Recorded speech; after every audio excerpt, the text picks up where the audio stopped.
Vom Schnabeltier, wo Henry heisst.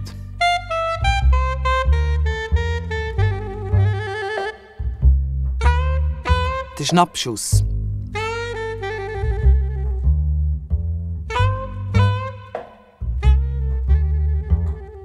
Der Henry, unser Schnabeltier, wohnt wie gesagt in Tasmanien.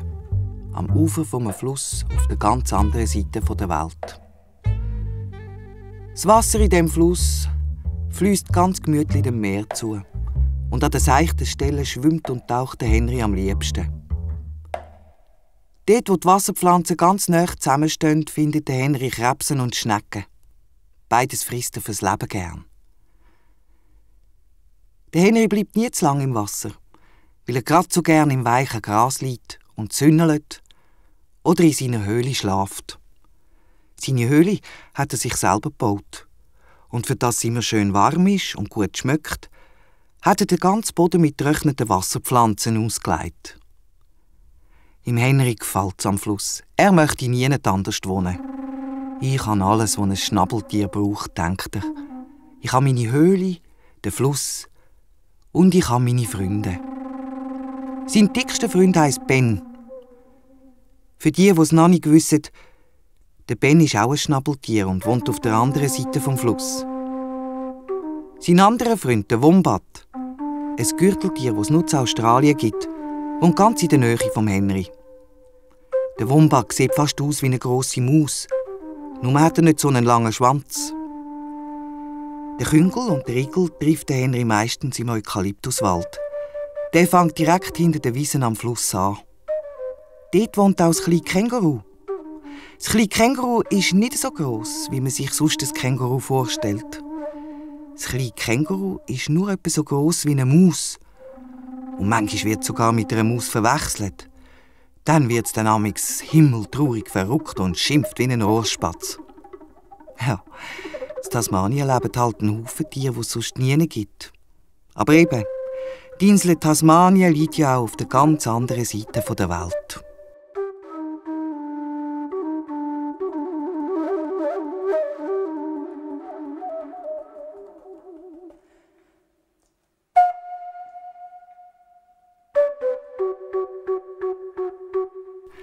Ganz in der Nähe vom Fluss, dort wo der Henry, unser Schnabeltier, seine Höhle hat, gibt es ein kleines Dorf. Und manchmal geht eines der Tiere dort hin, schauen, wie die Menschen so leben. Der Henry war noch nie im kleinen Dorf, aber der Igel haut es allbot ab und frisst den Menschen Salathäutchen aus den Gärten.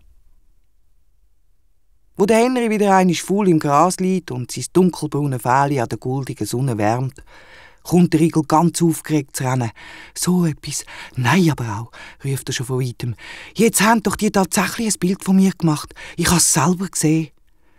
Der Henry geinet und reißt seinen grossen Entenschnabel weit auf. «Was haben sie von dir gemacht?» will er ganz müde wissen. «Ein Bild haben sie gemacht», sagt der Igel nochmal ganz stolz. «Stell dir das vor, ein Bild, wo ich drauf bin.» «Und was ist das, ein Bild?» fragt der Henry der Igel. «Auf einem Bild kann man sich selber sehen», erklärt ihm der Igel. «So wie ich mich selber kann sehen, wenn ich ins Wasser schaue», meint der Henry. «Nein, das ist doch etwas ganz anderes», ruft der Igel aus.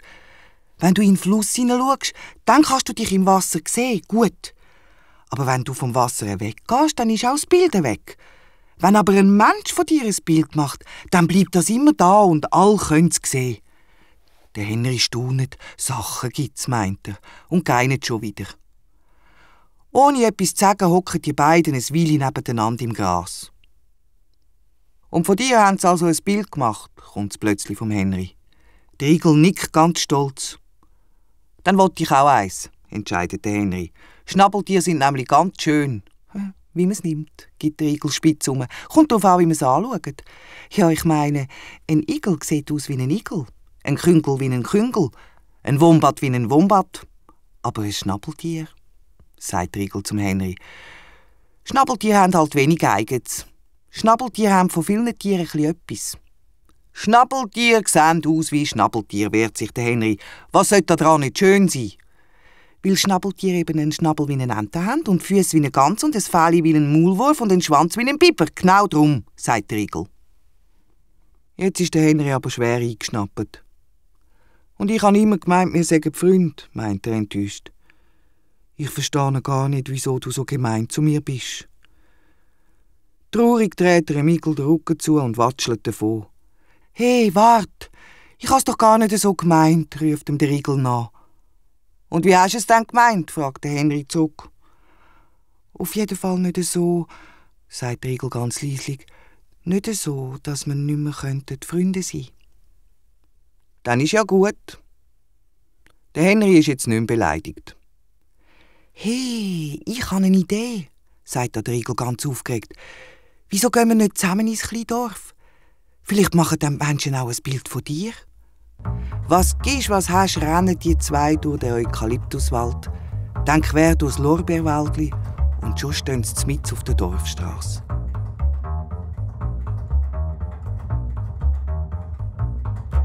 Man könnte meinen, im Dorf sei die Zeit stillgestanden. Man sieht überhaupt keinen Verkehr auf der Strasse.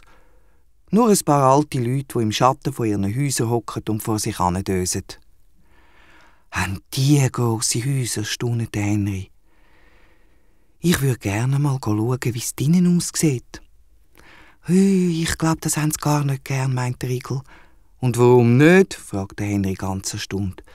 «Weil sie nicht so gern Tiere haben, drum.» Der Igel ist natürlich schon manchmal in eine Wohnung geschlichen und weiss, dass bei den Menschen überall Sachen rumstehen. Und dass sie es nicht verputzen können, wenn Sachen umgehen und kaputt gehen. Der Igel weiss aber auch, dass sein Freund Henry ein Schnabeltier ist.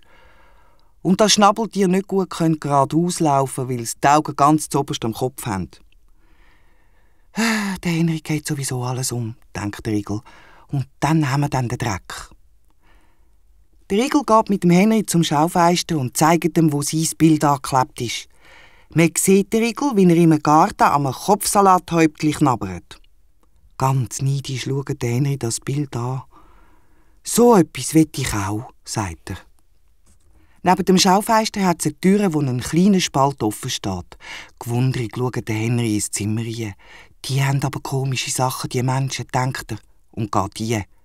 Der Igel merkt nichts, weil er ganz verträumt auf sein Bild stiert. Zuerst rührt der Henry einen Blumenständer um und der Blumentopf geht mit einem lauten Krach auf den Boden. Dass ich auch immer so schusselig bin, denkt der Henry. Als nächstes schlägt er den Kopf am Ständer an. Der Ständer geht um und damit auch eine grosse Fotolampe. Der Henry verklüpft und wedelt aufgeregt mit seinem dicken Biberschwanz. Und da geht das Stativ auch noch gerade um. Der Fotograf, der gerade im Hinterzimmer in seiner Dunkelkammer gearbeitet hat, hört den Lärm und kommt schauen, was los ist. Fassungslos steht er vor dem Chaos in seinem Laden. Und als er auch noch ein Schnabeltier sieht, nimmt er schnell den Fotoapparat und macht einen Schnappschuss vom Henry. Der Henry hat sich vor lauter Schreck schon umgedreht und rennt in einem Schnutz voraus.